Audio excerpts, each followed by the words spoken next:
Where did you?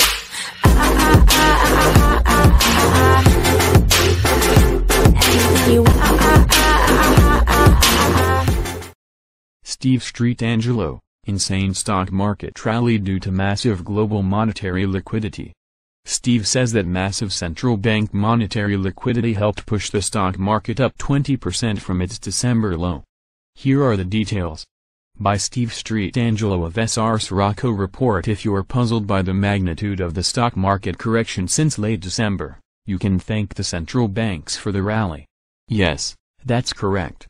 After the Dow Jones suffered the worst Christmas Eve trading day ever, the massive central bank monetary liquidity helped push the index up 20% from its low over the next 2 months.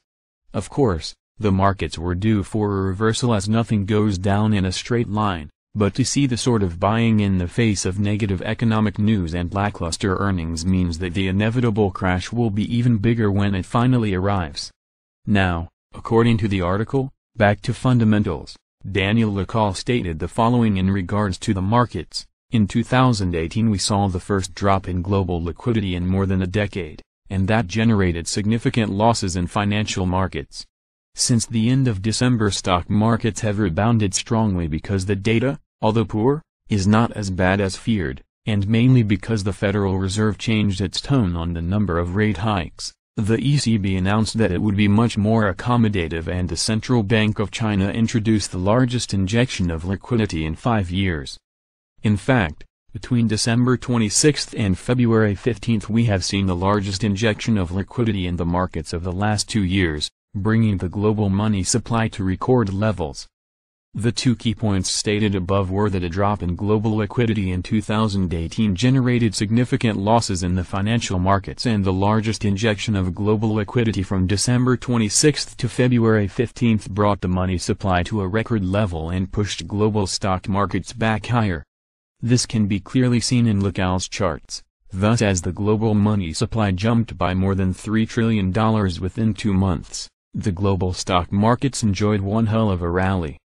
But, how far can money printing go if the fundamentals are lacking? Well, that's a good question. Now, if we look at another chart comparing the S&P 500 to forward earnings per share, we can see another fundamental disconnect.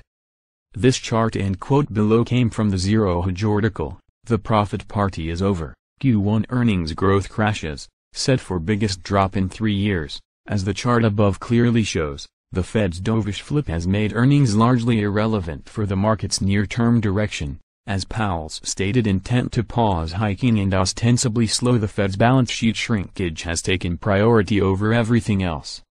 Expect even more market upside irrelevant of what historicals companies report or what guidance they deliver.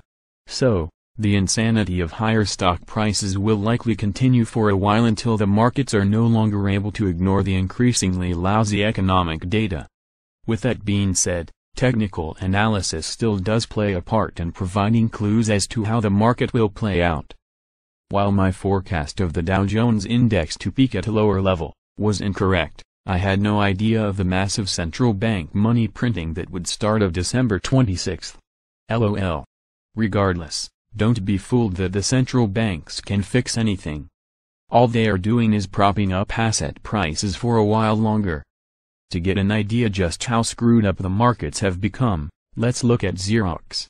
Xerox is a well-known name in the market. During the market sell-off, Xerox's stock price fell 36% in less than 2 months. Xerox's share price experienced a waterfall from nearly $29 at the beginning of November to a low of $18.30 on December 26.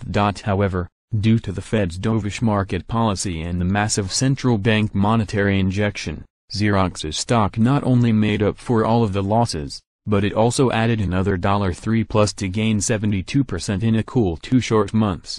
Now, if we look at Xerox on a weekly chart, the movement is even more extreme. As we can see in this weekly chart, Xerox's share price has gone nearly straight up.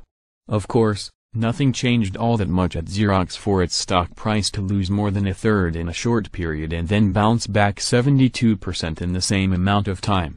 According to the company's data, their fourth quarter earnings were better than Wall Street expected, but really nothing to write home about. Interestingly, Xerox's Q4 2017 results of $2,747 million in revenues and $1,108 million in gross profit were higher than the last quarter of 2018. So, this goes to show that fundamentals don't play much of a role in determining the value of stocks.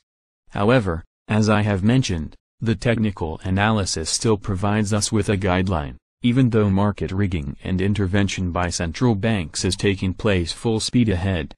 Xerox is still extremely overbought and will have to experience a sell-off shortly. Again, nothing goes up or down in a straight line. Furthermore, while I thought the Dow Jones Index might show some sort of a correction lower after reaching 26,000 this week, it looks as if we are going to see another big green day today.